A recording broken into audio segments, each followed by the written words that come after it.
15 years ago, I got ordained. It's not a proper one, right? It's just a Baptist one. But I got ordained, and I went through the process. And it came to the last meeting. I was in this meeting. I was 25 at the time. And I'm in this meeting with this much older gentleman. And he says to me, young man, what do you want to do with the rest of your life? I said, I want to change the world for Jesus or die in the process. He says, no. It's not realistic enough. It's not tangible. You've got to be practical. Give me something practical. What do you want to do with the rest of your life?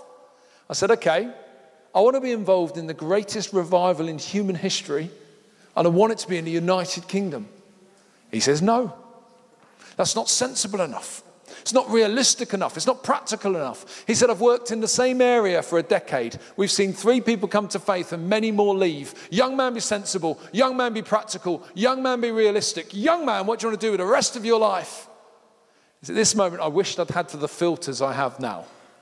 I just said what first came into my head. I turned to him and I said, never turn out like you. Now that's rude, right? I wasn't meaning to be rude, but I tell you what, friends, I don't want to get up in the morning and think, Lord, what are you not going to do? I don't want to get up in the morning and think, Lord, how can you meet me in my tiny expectations of what might possibly happen in this land? I believe right now the UK church has an opportunity to step up, not shrink back. And we've got to be realistic about what lies in front of us. We can't sing about God moving mountains and then expect him to do nothing where we are. We've got to believe that the same God who was present with the early church is present with his church today.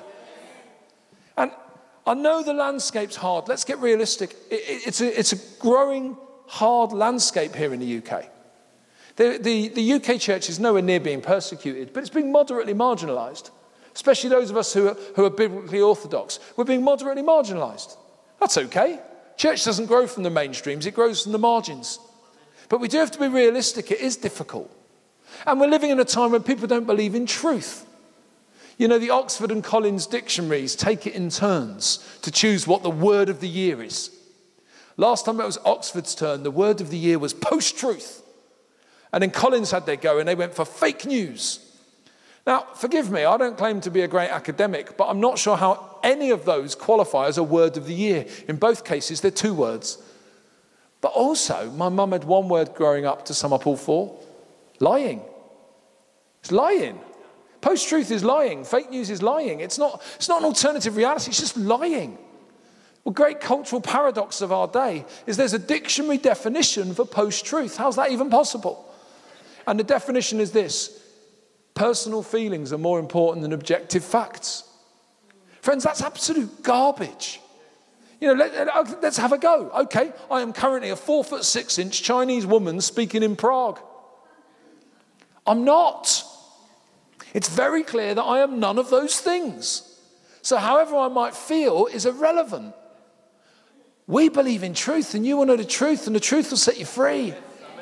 We have got to not baptize our culture. One of the reasons I love reverse mission, which is the idea that for years the UK sent missionaries all over the world and now we're getting them back, is actually people who come back, they really help. When people come to this land from another land, it really helps because you've not got all the cultural anesthetic that everyone else has got. You're not asleep thinking this is normal here. What we need to do is focus on the main thing again. And you know, at the same time as it being hard, Aslan is proper on the move in the UK. I have seen bucket loads of people come to faith recently. Loads more than normal. Most of my friends are saying the same stuff. God's moving powerfully in this land. But we've got a choice as Christians. Are we going to live with a negative script or a positive script? Because I really struggle with some of the negativity in the church. I don't know another people group in the UK that would commission research on themselves, pay for it out of their own resources, and then tell the world all about it when it makes us look bad. You know, there's nothing Christians like more than something that says, the church is almost dead. Here's the latest research. Why do we do that? No one else does that on themselves. I got asked recently to endorse a book by a friend called The Church is a Generation Away from Extinction.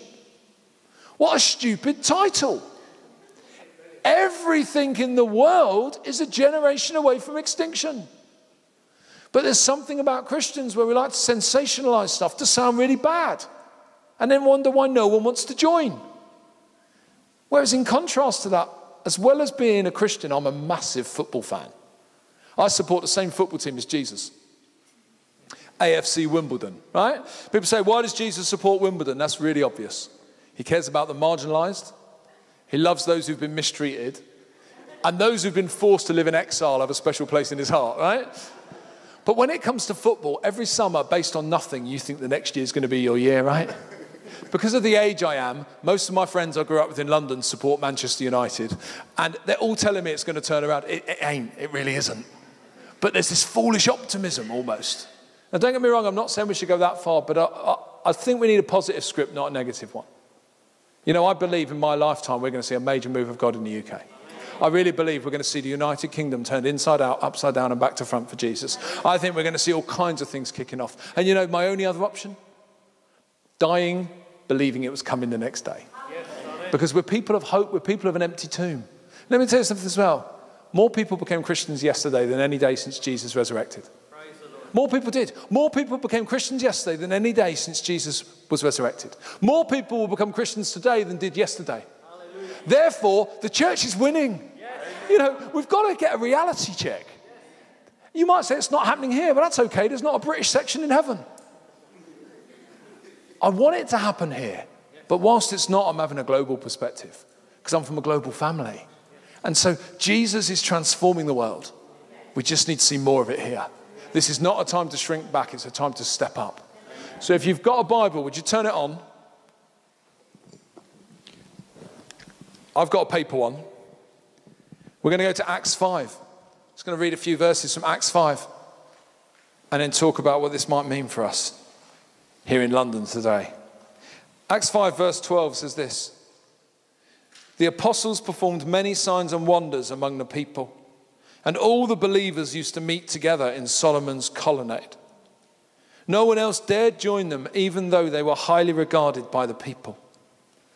Nevertheless, more and more men and women believed in the Lord and were added to their number. As a result, people brought those who were ill into the streets and laid them on beds and mats, so that at least Peter's shadow might fall on some of them as he passed by. Crowds gathered also from the towns around Jerusalem, bringing those who were ill and those tormented by impure spirits, and all of them were healed. Amen. Then the high priest and all his associates, who were members of the party of the Sadducees, were filled with jealousy. They arrested the apostles and put them in the public jail. But during the night, an angel of the Lord opened the doors of the jail and brought them out. Go stand in the temple courts, he said, and tell the people all about this new life. At daybreak, they entered the temple courts as they had been told and began to teach the people. When the high priest and his associates arrived, they called together to the Sanhedrin, the full assembly of the elders of Israel, and sent to the jail for the apostles. But on arriving at the jail, the officers did not find them there. So they went back and reported. We found the jail securely locked with the guards standing at the doors. But when we opened them, we found no one inside. On hearing this report, the captain of the temple guard and the chief priests were at a loss, wondering what this might lead to. Then someone came and said, look, the men you put in jail are standing in the temple courts teaching the people. You know, just three really quick things from this morning. Well, not that quick, because church is longer here than it is normally.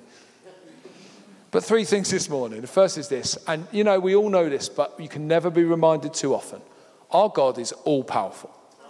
Our God is all-powerful. You know, I am a keen runner. I run every other day for 6 or 7 miles or so, and I run in Adidas running shoes. I only run in Adidas running shoes because there's a Wembley outlet not far from my house. But I run in these shoes, and their marketing slogan is this: impossible is nothing. Every time you put this body in those shoes, that proves to be false marketing. There is an awful lot that I cannot do when running. No matter what trainers I buy, no matter what else, no matter what clever slogans, there is much that is beyond me. However, with God, there is literally nothing he could not do. There is nothing that God could not do in your workplace, on your street, in your school. There is no breakthrough that's beyond him. We read about him in what he did in the book of Acts, and we think that's a million miles away. It's the same God. And we need to extend our prophetic imagination as to what might be possible. Have you made God small enough that you're comfortable with him? Have you made him small enough that he doesn't mess up your life too much? You know, because when you go all in with this all-powerful God, it affects everything. There's no regrets in that, but it is hard. And I think some of us make him small enough that we're comfortable with him. But God could do anything. Here in the passage, it's the fact he's moving so powerfully that gets the apostles into trouble. I don't know about you, but I don't mind getting into trouble with Westminster Council because God's doing so much and they don't know what to do. I don't want to get into trouble because I've been stupid or naive, but I don't mind getting into trouble because God's doing so much. That's basically what's going on here. The authorities are really angry because God's doing so much and they can't stop him. And angered by the failure of their first assault on the apostles in the previous chapter, they now have a bigger go. Because they're thinking, what do we do? This God's more powerful than us. And of all places to be sat right now in the United Kingdom, this is the place where God needs to show time and again that he is more powerful than all the things we're putting our faith in over there. Because, politics is the new religion, but it is failing. But the Rock of Ages remains. Our God is all powerful. Where do we need to believe that he could do more? Where do we need to have another go or ask the Lord to use us? What I find so encouraging too is even when we do things badly, he can still use us powerfully. He's that powerful. 10 years ago, I had my worst ever sermon. It was all the way in North Wales. North Wales, with respect, is a long way from anywhere. And North Wales on a Friday night when you live down south, that's a nightmare, right, to drive? So there's 6.5-hour journey to go to this youth event. When I worked with young people, I'd often be told there'll be hundreds of young people there. I've been told that on this occasion. I turned up at this youth event. I've got more fingers than there were young people. There were 9. Because the churches had clubbed together to put on this event, they'd paid to hire in a 10-foot high stage. And because they'd paid for it, they insisted I preached from it. Now I'm already 6'3". So there I am, 16'3" in the air, towering over a bunch of young people, smaller in number than the disciples. I've been brought in to preach the gospel, but I don't want to do it, and I do it badly, but I do it, but I do it badly. Back in the day before bank transfers, I lived in the ministry of envelopes. You'd get given an envelope with a check towards your work in it at the end. I always had a rule, don't open the envelope till you get home. Because then you'll make a decision on how it's gone based on the noughts on the check. Right? Talk to the Lord about how it's gone and open the gift when you get home. So all the way home to the early hours, the Lord and I discussed the event and decided it had been a complete failure. I got home, opened the envelope, out fell a gift. £5 book token. You can't put that in a petrol tank, right? So there I am fuming about the fact I've paid for the worst day ever. Last year I was preaching in Stoke-on-Trent, and afterwards this lad comes up to me, he's about 25. He starts saying, do you remember that youth event in North Wales where there was no kids and a huge stage? And I'm thinking, I remember it, mate. You want some, do you? He says, I became a Christian that night. I said, how? And he said, I'm now a youth worker. And a few weeks ago, we did an outreach on our local estate and 32 lads gave their lives to Jesus. You only have to get one Samaritan woman to get a village. Or another one, right? I preached at this church and I went into the hall afterwards for a coffee and I wanted my coffee and I was there. And this guy comes up to me and he says, you've got a real gift. You've got a real gift. So I'm trying to be more humble than I naturally am. I'm like, thank you so much. Thank you. It's so kind. He says, yeah, you've got a real gift, he says, for writing well below average books that sell really well. Now, I can do sarcasm, but that's just rude. And I came away from there thinking, oh, that's really horrible, actually. I don't know what to do with that. And let me just share something with you. I've written 6 books. I've never made 1 penny from any of them. So every book I write then goes back into the ministry and goes back into furthering the ministry. So I've not done it with the wrong motive. I've done it with a good heart. I've equally never claimed to be Shakespeare. It's not brilliant writing. It's just you've got a message for the world and you want the world to hear it. But I came away from that thinking, well, sack it then. I'm never writing it again. I'm never writing again. If that's how God's people, because the friendly fire from God's people is sometimes worse than anything else. And I'm like, well, forget all of this for a laugh. Until 6 weeks later, I got a Facebook message from a young person. He'd gone home from uni for the school holidays. And his mum had left a copy of my first book, Disappointed with Jesus, on his bedside table. Why do mums do that? It's like he left his cigarettes, they were gone, and Santa Mum had left a Christian book. He said he got so bored in the holidays, he read it. And he got to chapter 9, where I talk about what the gospel is. But I also talk about myself surrendering my life to Jesus as an 18-year-old on a park bench in Mayo Park, Forest Hill, South London. Very specific. So at that point, he's like, well, hang on, because his parents live on Mayo Road. His parents live on the road of the park that I gave my life to Jesus in. And he's reading this and he thinks, this is mad. Gets to the end of the book, he puts the book down, he crosses the road, he goes and sits on a park bench in Mayo Park in Forest Hill, South London, on his own, surrenders his life to Jesus. Hallelujah. Now, that's nothing to do with me. I write well below average books that sell well. This all-powerful God, friends, we've got to just start being open-handed, not closed-handed. What I love about the feeding of the 5,000 is only one person offers a lunch. But that open-handed little boy, you know, he gives his lunch to Jesus. Jesus feeds the field. Everyone else keeps their hands in their pockets. Are we going to be open-handed, saying, you're all-powerful, God, I bring this to you, have a go? Or are we going to be closed-handed? Because this all-powerful God wants to use us. But secondly, Christianity can't be swept away. Christianity can't be swept away. We need to live in the confidence you can't get rid of Christianity. In fact, does anyone know what the fastest growing church in the world is right now? Any guesses? China? No. North Korea? No. Iran. Iran is the fastest growing church in the world. Iran, where you can lose your life for having a Bible, is the fastest growing church in the world. My wife last weekend, my wife's a church leader, she went to Turkey last weekend to preach with 40 Iranian church leaders who come in for Bible boot camp because they're coming to faith, don't know the Bible boot camp, here's some stuff on the Bible, off you go, back, start teaching other people. And what they're often doing in Turkey is they're hiring hotel swimming pools. Turkey's not unsafe, it's not safe, so it's not Iran, but it's not safe. So during the day, they're doing free swimming lessons for local kids so no one catches on. But they've worked out that throughout the night, before anyone realizes, they can baptize 350 Iranians a night. Friends, that's amazing, isn't it? That's amazing. Because in Iran, where you'd say nothing's going to work, the church is exploding. In fact, my advice to any global leader would be this. If you want the church to not grow, make Christianity the most normal, socially acceptable, and socially affirmed thing.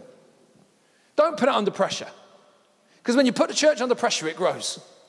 When you leave it alone, it becomes like the British church has been at times and just becomes socially normal and a bit half-hearted and a bit... When you put it under pressure, it explodes. It's why I look at the UK and I say, I don't want it to get really bad, but I don't mind it getting a bit harder. Because I want to see Christianity be a remnant in this nation where it actually costs you something to follow Jesus. Otherwise, how does take up your cross, deny yourself and follow Jesus mean anything if everyone in the country ticks a box to say they're Christians and it's all fine? There comes a point, though, where we have to realize that we can be confident that Christianity can't be wiped out. In this passage, they thought, okay, I know what we'll do. We'll bang them all up. That'll sort it out. Because throughout history, people have thought this, haven't they? From Emperor Nero dipping some of the early Christians in pitch and using them as human candles in his garden, through to the so-called Islamic State of today. People think if we hurt Christians, we'll get rid of Christianity. It's not possible. You can't get rid of Christianity. You can try all you like, but it won't work. You can do what you like to me, but it won't get rid of Christianity. Christianity's here to stay. And in the passage this time, it's not just Peter and John that are arrested, but just about all of them are thrown into prison. Do you know who I feel sorry for in this passage? It's not the disciples. It's the prison guards. Because those apostles, all in one prison, 2 poor guards, captive audience. You know, because if you look at the early church, one thing we can learn is perspective. Every time there's any kind of difficulty, you've got a choice which way you look at it. It's a bit like when David fought Goliath. He's got 2 choices. He's so big he's going to kill me, or the one I prefer. He's so big there's no way I can miss. In everything we face, we have a choice. We have a choice how to look at it, what's in front of us. You know, since becoming head of the Evangelical Alliance, you know, that's how to be a social leper straight away, isn't it? But I tell you something, I've got a choice each day. Do I see the opportunity or do you see the closed door?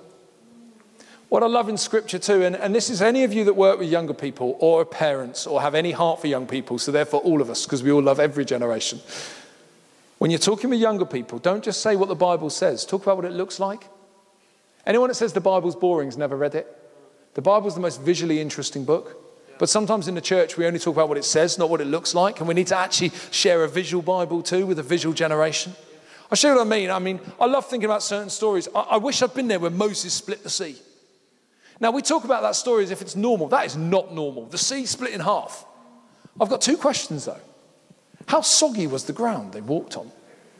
And also, if there's a really big fish, does that split? You know, you get into the visuals of the story. Or the feeding of the 5,000 that I mentioned before. Do you know I'd love to have been there? It's actually 12 to 15,000 people. Someone just got lazy and only counted the men. And in this field, the tummies all rumble, the ground shakes, and Jesus turns to his youth group, because the disciples were aged 15 to 22, turns to his youth group and says, who's got lunch, fellas, for 12 to 15,000 people? And Andrew brings that little boy's packed lunch to Jesus. But don't you wish you'd been there? And that little boy's packed lunch was terrible. So how do I know that? Well, there's two facts. Barley loaves, bread of the poor. Secondly, fish. Israel's about 40 degrees. Minging fish, poor bread. But I've done youth work for the last 20 years. That young lad was starving, right? Young lads eat anything. That lunch was so terrible, a young lad looked at it and thought, I don't want it, give it to Jesus. And then Jesus feeds the field. No one complains about the quality. And I wish I'd seen the 12 basketfuls left over. And any young people in here, use the Bible against your parents, they'll use it against you. I used to say to my mum, why should I finish off my tray of dinner when Jesus doesn't make them finish off the basketfuls? There you go, you can have that one. Or other moments. You know, when Jesus is resurrected from the dead, do you know what the first thing is he does in the Gospel of John? The very first thing when Jesus is resurrected from the dead, anyone know? Folds up dirty washing. Genuinely true. Jesus is buried in 2 sheets. He resurrects from the dead and he folds one of them up. Mary raised Jesus really well. At some point, though, he realizes he's the savior of the world and he's got better things to be doing, leaves the other sheet unfolded and off he goes. Friends, I'm just saying, the Bible is so visual. You want to communicate with new generations, you've got to do justice to what's in front of us. Also, Lot's wife, when she turns around and becomes a pillar of salt, why salt and not pepper? I genuinely wonder. Or you've got Elijah and Elisha. You know when Elijah goes to heaven and there's whirlwinds and chariots and fire and all that madness at the top of the mountain. How does it feel to be Elisha? All he's left with is a skanky second-hand coat. Takes the coat down the mountain. There's 50 prophets waiting by the river to say, look at you, can't even split a river. It's so visual, isn't it? Or my favourite one, my favourite visual moment in the Bible, because I've been to Lazarus' tomb. Jesus says, Lazarus, come out. He has to. Because I've been to Lazarus' tomb. There's 15 spaces for dead people. Jesus is so powerful. If he just said, come out, they all would have done it. It's like a Scooby-Doo moment as all the corpses come out at once. It's lucky Lazarus wasn't a common name. Can you imagine if there'd been 3 of them? Jesus is like, not you, sunshine, not you. It's that one I want. The Bible is so visual. Bringing it back to this passage. You've got an incredibly visual moment. They're banged up for preaching the gospel. An angel of the Lord comes along in the night, wanders past the guards, unlocks the door, tells them to get out. Here's the visual bit. Locks it again. Then says to the disciples, I'm really sorry, fellas, it's time to do some more preaching. The very thing you were put in there for doing, it's time to go and do some more. The world thought they could cage them. But you can't get rid of Christianity. Throughout history, Christians have been wiped out, but Christianity remains. We have got to get more confident in the fact that we cannot be wiped out. We know the end of the story. When you know the end of the story, it changes things. I was 16 years old when I went on a terrible first date to watch that Titanic film at the cinema. After 3.5 hours, the boat sank. I knew that before I went. When you know the end of the story, it should change how you live in the middle. No matter how many bad things happen between now and the end of time. No matter how many wars, rumors of wars, no matter how much persecution, no matter how many people are exploited, no matter how many bad things happen, no matter how many good things happen, no matter how many revivals and renewals, no matter how many cures are found for incurable diseases, no matter how many World Cups England win, and I don't mean rugby, I mean the proper ones. Whether good or bad, the end remains the same. Jesus wins. And his church has got to start being braver as a result of that. I think God has a call on his church. I keep saying this about the EA. We are called to be braver and we're called to be kinder. And those two things go together. You can be righteous, but you can be kind. If you don't believe that, look at Joseph when he's going to divorce Mary. He's going to divorce her, but he's going to do it nicely. He could have stoned her to death. He's going to do it nicely because he's going to be righteous, but he's going to be kind. Then he has an angelic visitation, and I hope you're up for that too. But you know, our God is all-powerful, but Christianity can't be swept away. You want one more example of that? Look at Paul and Rome. I love it when Paul writes to Rome. Because Paul, according to tradition, was 4'6", was an ugly-looking little fellow with a bald patch, crooked legs, bad eyesight. He had no great rhetorical gifts. And he wrote to Rome. Rome was the ultimate in imperial power and pride. People would go to Rome on a sort of quasi-pilgrimage to stare in awe and wonder at the ultimate in human creation. It would be like a celebration. What could be more powerful than what man had made in Rome? People would go and stare in awe and wonder. Yet this funny-looking little fellow with no great rhetorical gifts writes to Rome and he writes, I am bound, I'm eager, I'm not ashamed of the gospel. 2,000 years on, Rome is in ruins and Jesus is alive. Hallelujah. In your day, you may be rejected as all kinds of things. But history shows the things of the world that the world chooses to worship fade. But Jesus lives. Amen. Our God is all powerful. Christianity won't be swept away. And finally, we're all compelled to share the message. We're all compelled to share. Now, let's get one thing clear. We all get scared about telling other people about Jesus. I think we just have to say that. Because people look at people like me and say, oh, it's fine for you. No. We all have somewhere where we're scared. Do you know what one is for me? I don't really like preaching in parks. I quite often get invited on a Pentecost or something when churches are doing something together in a park. They invite me and they want you to preach in the park. See, why I don't really like it is because often there's not many non-Christians there, but also those that are there don't really want to be. It's just an odd environment. I was doing one of these last year. There's about 400 people in the middle of the park. It's amazing how enticing the other things in the park become when you've got to preach there. I never want to go on the swings and slides as an adult on my own, but I did that day. You're there, there's a football match going on, there's a cafe. I feel God say to me during the last song before I'm getting up, don't preach like a lion in a church and a mouse in a park. Okay. So I got up and I gave it some. And at the end, a number of people came to faith, which was amazing. After we'd prayed for all of them, I realised there's this bloke stood up in the cafe. So I went over to the cafe. I said, what are you standing up for? He said, you told me to. I said, what do you mean? He said you want to give your life to Jesus, stand up. So I did. I said, that's great. I said, who brought you here? He said, no one. He said, I came for a coffee and a donut. And I looked down, there's a half-eaten donut on his plate. So I prayed for this guy, I lead him to the Lord. We open our eyes, there's a pigeon finishing off his donut. He says to me, that seems like a fair exchange. I got Jesus, he got the donut. Friends, we all have places, but we choose in those moments whether to step over the line or step back. The Sanhedrin was convened at this point. The Sanhedrin's the Jewish council. Now, to get visual again, Jewish council, it's all men, incredibly wealthy, incredibly smartly dressed, and absolute geniuses. Now, I grew up around geniuses. My dad's a genius, and I'm one of 4 kids. The other 3 are absolute geniuses. I didn't get the brains, I got the looks. But growing up around geniuses, certainly in my house, it felt like the cleverer they were, the less common sense they had. So, they can solve any theory known to mankind, but can't hang a picture on the wall, I'm sure you've had a similar experience with people. And if you haven't, that's because you're the genius. Anyway, the Sanhedrin are geniuses. And I just wish I'd been a fly on the wall. Because they send for the apostles.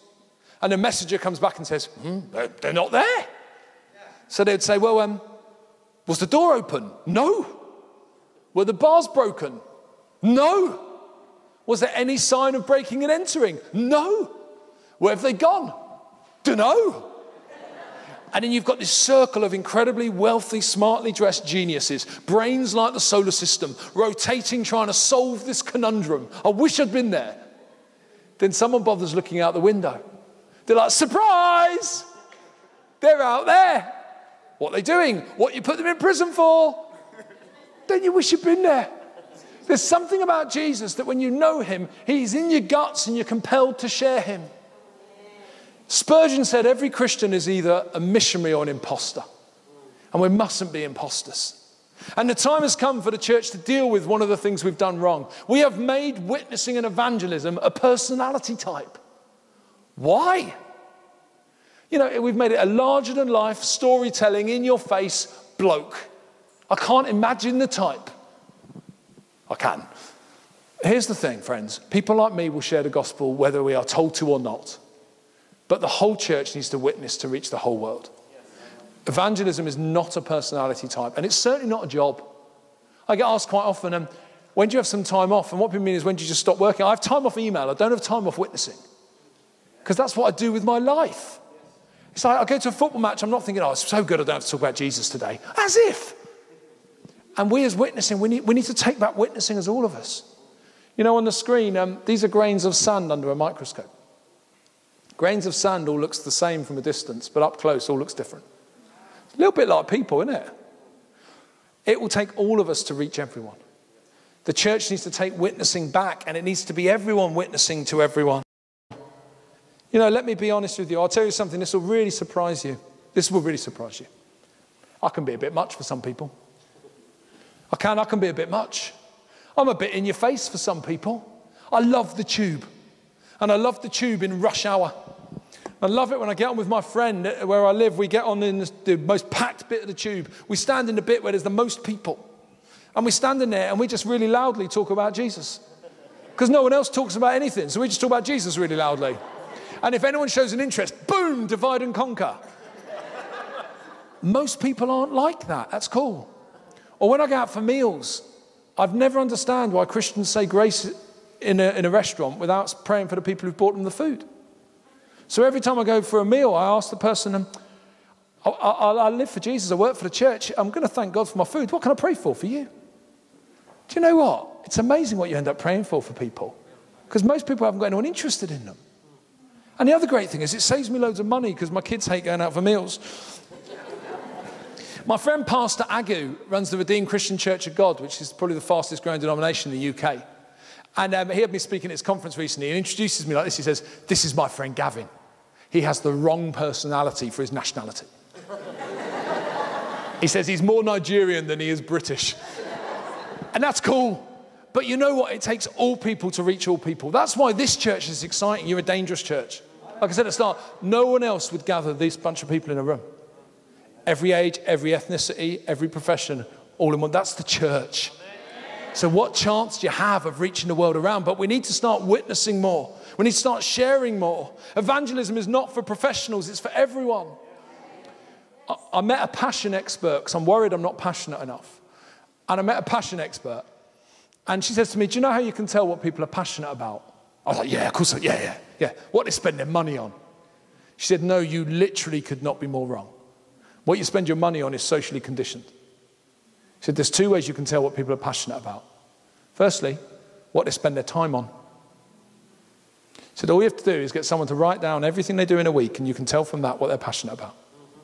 She said, and secondly, what they talk about. She said, it's not possible to spend half an hour with someone without hearing out of their mouth what they're most passionate about.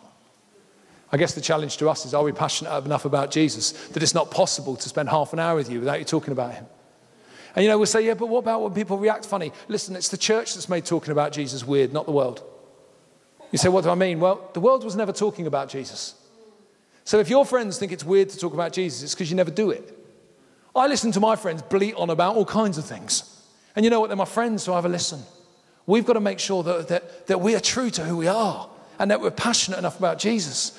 I talked about words of the year earlier. The Guardian were speculating recently about what the word of the year is going to be for this year. The current favourite is this, and I find it so encouraging. Evangelical. A Evangelical is someone so passionate about their veganism they can't help but tell everyone around them. Do you know what? I encourage that so much.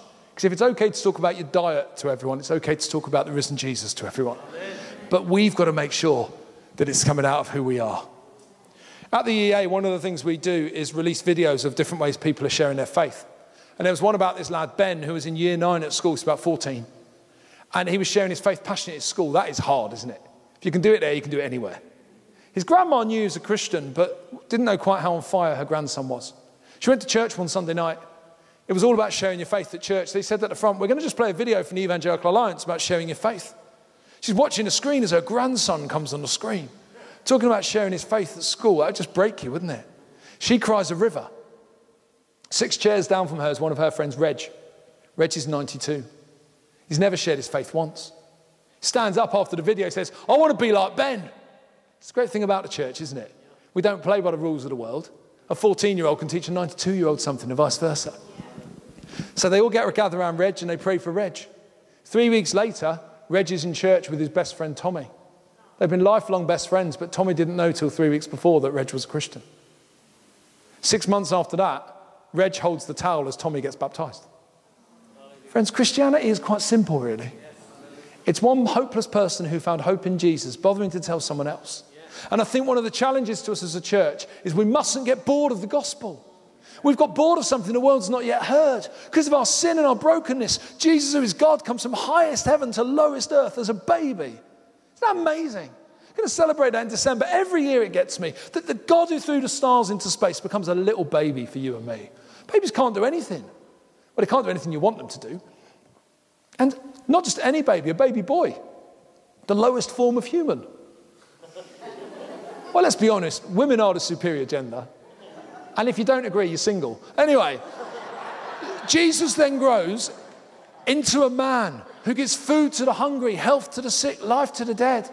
Dies upon a cross, taking every wrong thing upon himself you've ever done, ever would do, ever could do, that you could be liberated from your brokenness and know life in all its fullness now. And life in all its fullness forever.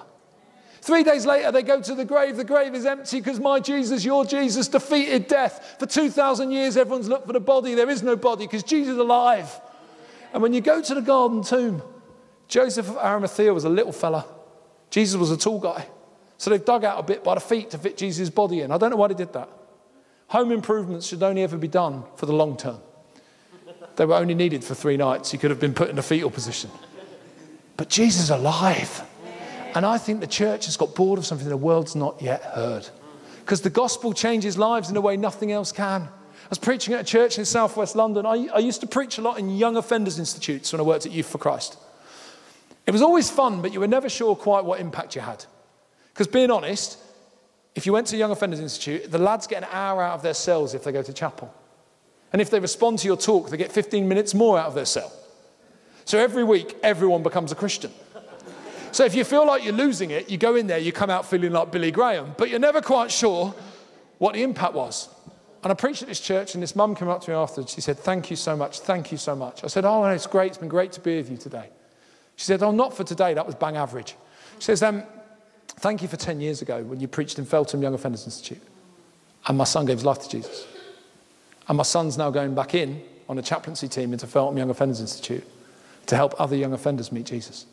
It's what the gospel does. Nothing else does that. The gospel redeems people and then releases them to reach others. Our God is all-powerful. Don't forget it. That's as true tomorrow morning at 11:30, wherever you find yourself, as it is right now. Christianity will not be swept away, but we're compelled to share. The very last thing I'll say is, I felt the Lord give me something for the UK for the next couple of years, about 9 months ago when I was out running. I think it's quite important.